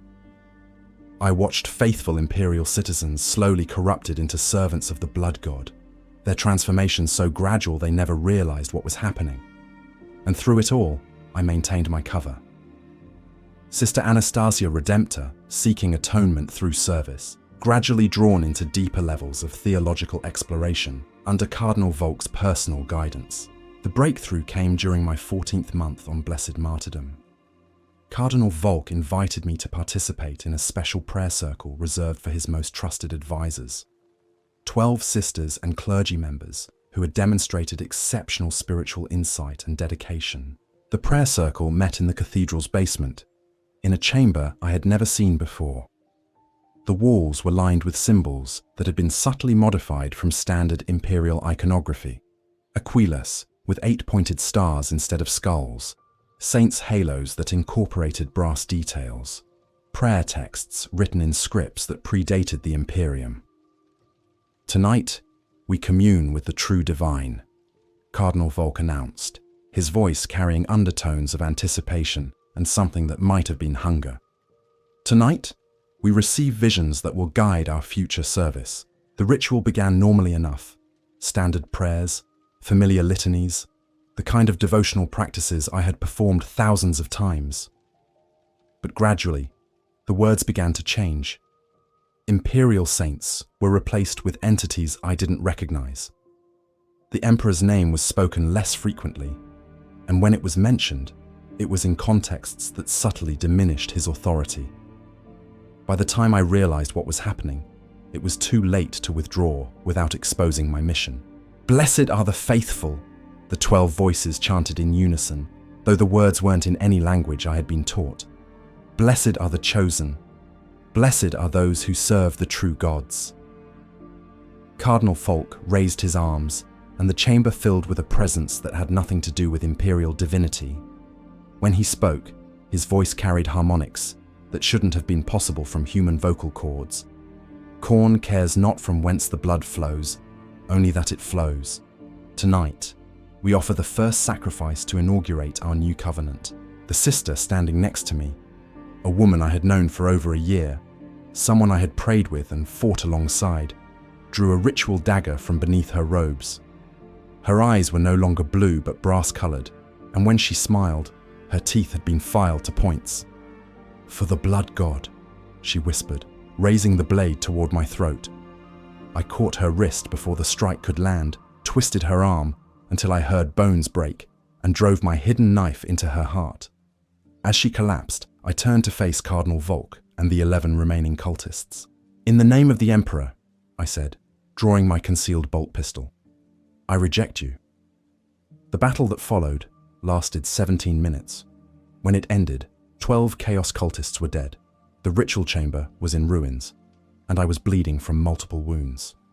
But I was alive, my mission was complete, and I had enough intelligence to bring down the entire Crimson Path network. As I activated my emergency beacon and called for extraction, I realized that this had been the hardest mission of my career. Not because of the physical danger or the combat requirements, but because of what I had been forced to witness. Faithful Imperial citizens corrupted from within, their devotion turned into a weapon against everything they claimed to serve. But that was the nature of our calling. We went into the dark places where normal humans couldn't function, faced the enemies that would destroy civilization itself, and paid whatever price was necessary to preserve the Emperor's light. 23 years of service had taught me many things, but the most important lesson was this: faith wasn't about feeling righteous or finding peace. Faith was about doing what needed to be done, regardless of the cost to ourselves. The Emperor's will would be done. Everything else was just noise. Chapter 8. Eternal Vigilance. 47 years of service to the Golden Throne had carved away everything non-essential from my soul, leaving behind only the absolute dedication required for eternal vigilance. Canoness Seraphina Thorne, Supreme Commander of the Order of Our Martyred Lady, bearer of 100 battle honors and keeper of the sacred flame that must never be allowed to dim. My office overlooked the training grounds of Cathedral Sanctum, where the next generation of sisters was learning the same lessons I had mastered so long ago. Through reinforced windows, I watched novices struggle through combat drills, their young faces bright with determination and ignorance. They had no idea what they were volunteering for: the galaxy's infinite capacity for horror, the weight of absolute responsibility, the slow erosion of everything that made them human. They would learn, assuming they survived long enough. "Canoness," my aide announced through the Vox, "the Conclave of Faith is ready to begin." The Conclave was an annual gathering of senior ecclesiarchy officials and Adepta Sororitas commanders, ostensibly dedicated to strategic planning and resource allocation. In reality, it was where the real decisions were made about humanity's ongoing war against chaos, heresy, and the countless other threats that pressed against Imperial space from every direction. This year's gathering was particularly significant. Intelligence reports from across the galaxy painted a disturbing picture of coordinated chaos activity, Xenos incursions, and what appeared to be a systematic campaign to destabilize Imperial institutions. The enemy, whatever the enemy was this time, had learned from previous defeats and was adapting its strategies accordingly. I made my way to the Conclave Chamber, a vast amphitheater carved from living stone and decorated with the banners of every major engagement fought by the Adepta Sororitas over the past 10 millennia. Each banner told a story of faith tested under fire, of sisters who had paid the ultimate price to preserve the Emperor's light in a galaxy determined to extinguish it. The assembled officials represented the full spectrum of Imperial authority: cardinals from a dozen different sectors, canonesses from every major order, inquisitors whose authority superseded local law, and representatives from the Adepta Astartes who had condescended to acknowledge our existence. All united in service to the Golden Throne, all carrying the weight of responsibility for humanity's survival. "The situation has deteriorated significantly since our last gathering," Cardinal Morteus announced, activating a holographic display that showed current threat assessments across known space. Red zones indicated active chaos incursions, yellow marked suspected heretical activity, and green represented areas still considered secure. There was very little green on the map. "The Crimson Path has been eliminated," I reported when called upon to present my intelligence briefing. "Their network has been systematically dismantled, their leadership destroyed, and their infiltration of ecclesiarchy institutions has been purged. However, new threats have emerged to replace them." I activated my own display, showing movement patterns and communication intercepts that painted a disturbing picture. Something is coordinating these attacks. The timing is too precise, the target selection too sophisticated, the tactical adaptation too rapid for random chaos activity. Inquisitor Lord Hex leaned forward, his augmetic eyes focusing on the data with mechanical precision. "You're suggesting intelligent design behind the current crisis?" "I'm suggesting that 47 years of fighting these enemies has taught me to recognize patterns," I replied. "This isn't random chaos or opportunistic heresy. This is a deliberate campaign conducted by an entity with comprehensive intelligence about Imperial capabilities and weaknesses." The chamber fell silent as the implications sank in. Random threats could be contained through conventional means, but an intelligent enemy with strategic objectives required a different kind of response. "Recommendations?" Cardinal Mortius asked.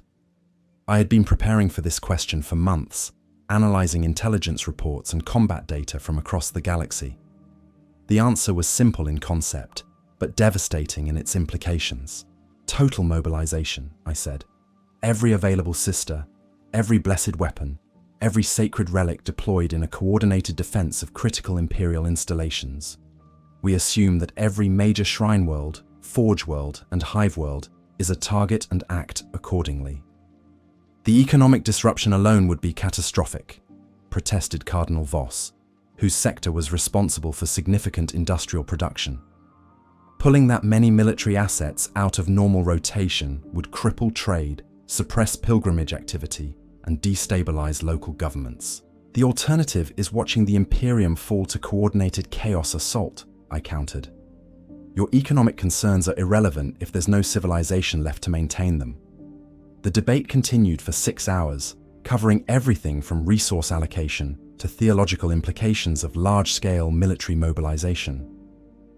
But the underlying question was simple. Were we facing an existential threat that justified extraordinary measures? Or was this just another crisis that could be managed through normal channels?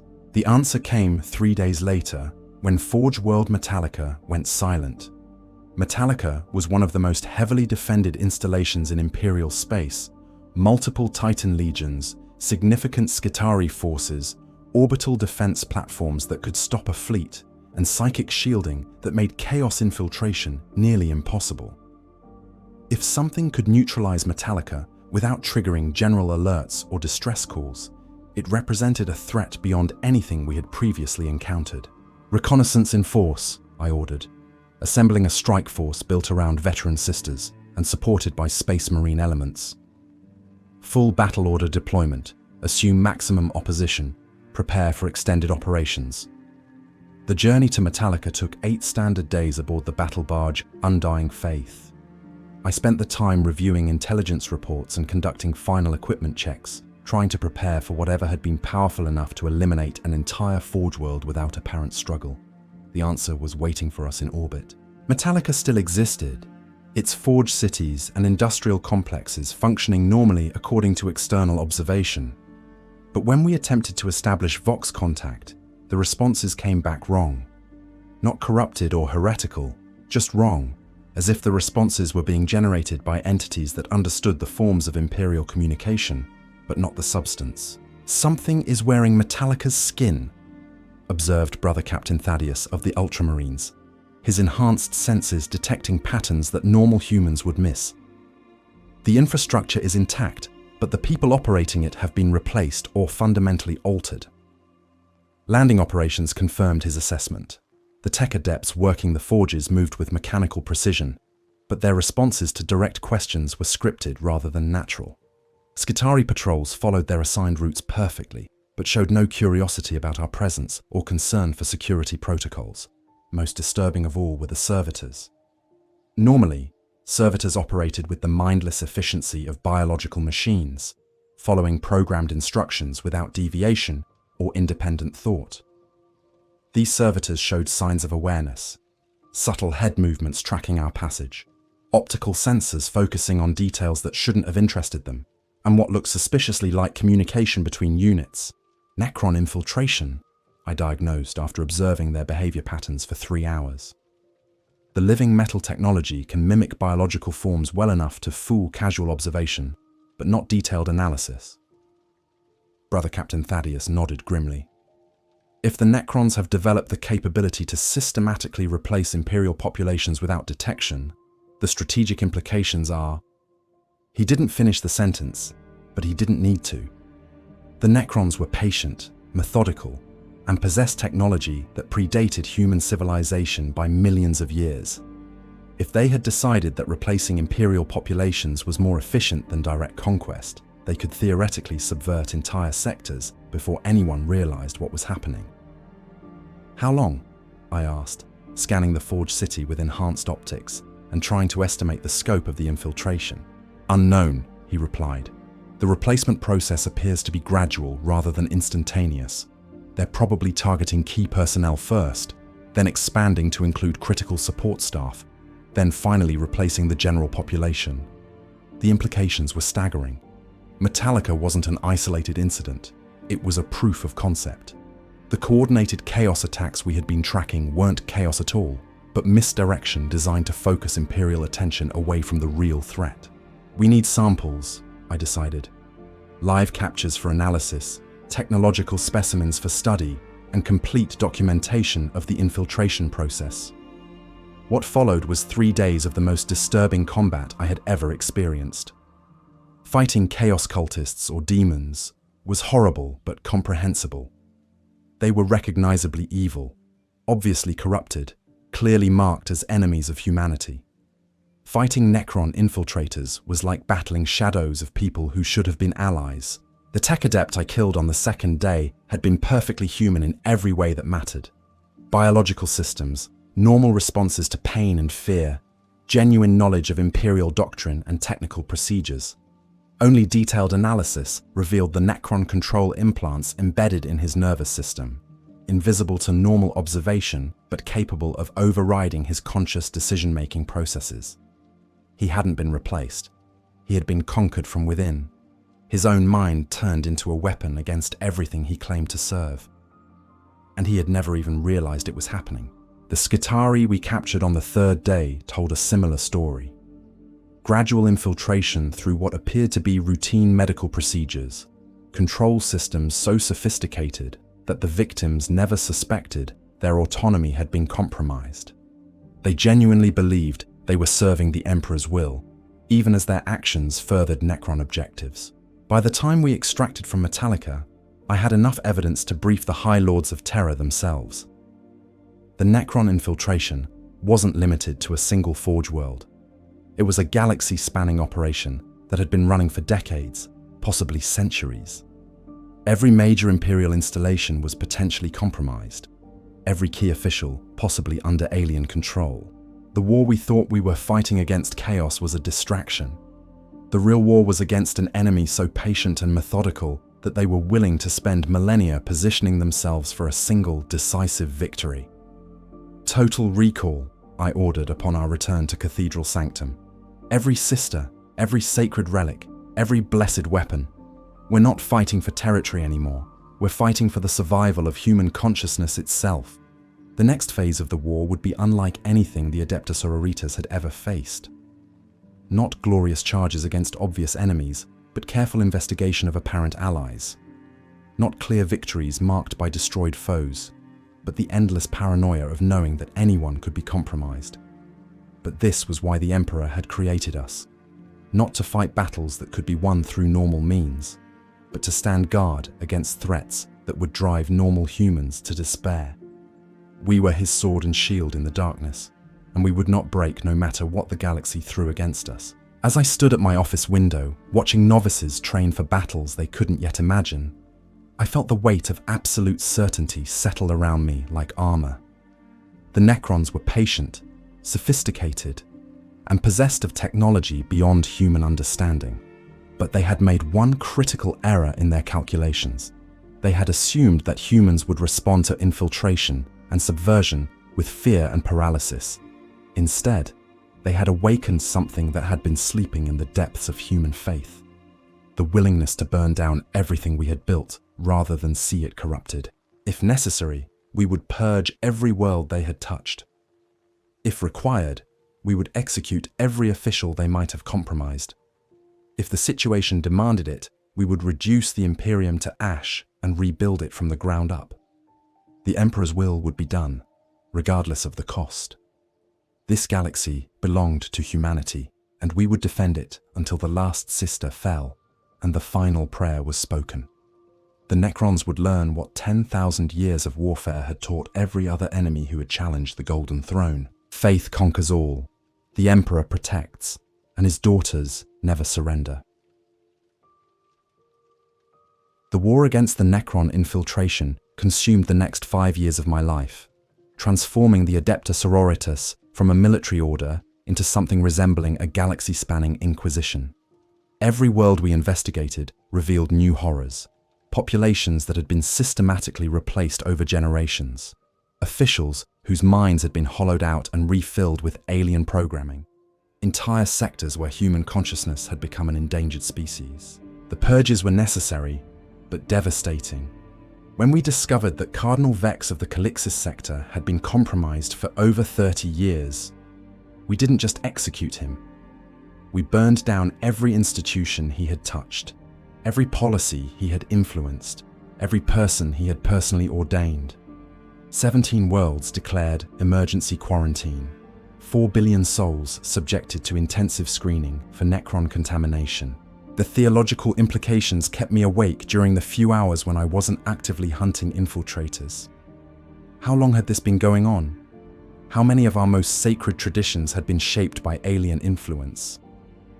When I knelt in prayer each morning, was I following rituals that had been subtly corrupted over centuries of gradual manipulation? The Emperor's light still burned in my soul, but doubt had crept in around the edges like radiation poisoning. Not doubt about his divinity or our mission, but doubt about our ability to distinguish between authentic faith and synthetic imitation. The Necrons were too sophisticated, too patient, too willing to play games that spanned millennia rather than mere centuries. Canoness, Sister Valentina reported through the encrypted Vox, her voice carrying the exhaustion of someone who had been fighting this shadow war for too long. Intelligence indicates possible infiltration at the Convent of the Sacred Rose. 3 sisters have exhibited behavioral anomalies consistent with neural override. The Convent of the Sacred Rose was our sister order, our closest allies within the Adepta Sororitas hierarchy. If the Necrons had penetrated that deeply into our own organization, the contamination could spread to every major installation in Imperial space. "Assemble Strike Team Purity," I ordered, already reaching for my war gear. "Full battle deployment, assume maximum resistance. If our own sisters have been compromised, we may be facing an enemy that knows every aspect of our tactical doctrine." The journey to the convent took 3 days aboard the fastest transport available. I spent the time reviewing personality profiles of every sister stationed there, looking for patterns that might indicate when the infiltration had begun. The data was disturbing. Subtle changes in behavior going back almost 2 years, also gradual that they had been attributed to normal variations in personality rather than external influence. Sister Superior Agatha, my old drill instructor, was among the suspected compromised. The woman who had forged me into a weapon of the Emperor's will, possibly turned into a weapon against everything she had spent her life defending. The convent appeared normal from orbit, Gothic spires reaching toward the heavens, training grounds where novices practiced their devotions, chapel bells marking the passage of sacred hours. But our sensors detected anomalous energy signatures in the lower levels, power consumption patterns that didn't match any known Imperial technology. "Tactical deployment," I commanded as our transport entered atmospheric insertion. "Assume hostile takeover. Prepare for combat against opponents with intimate knowledge of our capabilities. The Emperor protects, but paranoia preserves." The first sign of wrongness came when we landed in the primary courtyard. The sisters who emerged to greet us moved with perfect synchronization, their gestures and expressions identical to the point of uncanny precision. when Sister Superior Agatha stepped forward to deliver the traditional welcome. Her voice carried harmonics that belonged to no human throat. "Welcome, Canoness Thorne," she said, and every word was precisely correct, while being fundamentally wrong. "The Convent of the Sacred Rose greets you in the name of the Emperor." I drew my bolt pistol before she finished speaking. "In the name of the Emperor, identify yourself." "I am Sister Superior Agatha, commander of this sacred installation, servant of the Golden Throne," she replied, her face showing no recognition of the weapon pointed at her chest. "Your behavior is irregular, Canoness. Perhaps you require medical attention." The other sisters began to close in around us, their movements coordinated with inhuman precision. I counted 17 visible targets, with more emerging from the surrounding buildings, all wearing familiar faces, all speaking in voices I recognized, all moving like puppets controlled by a single malevolent intelligence. "Strike Team Purity, weapons free," I commanded. "Purge and cleanse. The Emperor will sort his own." The battle that followed was unlike anything in my 4 decades of experience. We fought against sisters whose tactical knowledge matched our own, whose weapons training was identical to ours, whose faith, or synthetic imitation of faith, seemed as strong as anything we could muster. But they moved with mechanical coordination that betrayed their true nature. Sister Agatha charged me with a chainsword that screamed with artificial fury, her attack patterns following textbook doctrine with inhuman precision. I parried her first strike, countered with a riposte that should have opened her throat, and watched in horror as the wound sealed itself with living metal. "Impressive technology," she observed in that voice that was hers and wasn't hers. "But ultimately futile. The galaxy will be silent soon. The great work approaches completion." I emptied my bolt pistol into her torso, watching blessed rounds detonate against armor that reformed itself faster than the explosions could damage it. When she raised her chainsword for a killing stroke, I grabbed her wrist and spoke the litany of banishment directly into her face. The effect was immediate and devastating. Whatever Necron technology was animating her body recoiled from the holy words like they were physical blows. The synthetic flesh began to bubble and dissolve, revealing the mechanical framework underneath. "Faith conquers all," I said, driving my combat knife into the exposed circuitry. "The Emperor protects his faithful." The thing that had been Sister Agatha collapsed like a broken marionette, its systems finally overwhelmed by the combination of physical damage and spiritual assault. But the revelation was almost worse than continued resistance. This wasn't replacement or possession, but complete reconstruction. They had built new bodies using her genetic template and filled them with artificial consciousness, programmed to believe it was human, the real Sister Superior. Agatha was dead. Had been dead for years, probably. What I had just destroyed was an elaborate puppet show performed by aliens who understood human behavior well enough to counterfeit it perfectly. The purification of the convent took 18 hours. When we finished, we had eliminated 43 Necron constructs, wearing familiar faces, and destroyed enough alien technology to equip a small army. But the victory felt hollow, because for every facility we cleansed, a dozen more remained under suspicion. "Status report," I demanded from the strike team as we stood in the ruins of what had once been the convent's sacred chapel. 70% casualties, Sister Valentina reported, her armor cracked and her face grim. "But we've recovered intact Necron technology for analysis. The Adeptus Mechanicus should be able to develop detection protocols from this data." "How long?" I asked, though I dreaded the answer. "Unknown. The technology is more sophisticated than anything in Imperial databases. Reverse engineering could take decades. Decades we didn't have." The Necron infiltration was accelerating, and our response was always reactive rather than proactive. We were fighting a defensive war against an enemy that had been planning their campaign since before human civilization learned to work metal. New protocols, I announced, making decisions that would reshape the Adepta Sororitas forever. No sister operates alone. All personnel subjected to daily spiritual examination for signs of compromise. Any behavioral anomaly, no matter how minor, triggers immediate quarantine and investigation. "Canoness," Sister Valentina said carefully, Those measures will effectively paralyze our operations. We'll spend more time investigating ourselves than fighting actual enemies. Then that's what we do, I replied, staring at the smoking ruins of everything I had once considered sacred. Paralysis is preferable to unwitting service to Xenos infiltrators. The new protocols were implemented across every Adepta Sororitas facility within 6 months. The psychological strain was enormous. Sisters began viewing their closest battle companions with suspicion. Routine conversations became exercises in threat assessment, and the very bonds of sisterhood that made our order effective started to fray under the weight of constant surveillance. But the protocols worked. We detected infiltration attempts that would have succeeded under previous security measures. We identified compromised personnel before they could spread contamination to critical systems. And slowly, painfully, we began to push back against the Necron advance. The price was higher than I had anticipated. Sisters who had served faithfully for decades found themselves under investigation for minor behavioral variations. Battle veterans with unblemished service records were subjected to intensive screening that questioned their most fundamental beliefs. The paranoia became so pervasive that some sisters began displaying genuine psychological symptoms that were indistinguishable from alien influence. "We're destroying ourselves," Sister Valentina observed during one of our weekly security briefings. "The Necrons don't need to infiltrate us anymore. We're tearing apart our own organization through fear and suspicion." She was right, but the alternative was worse.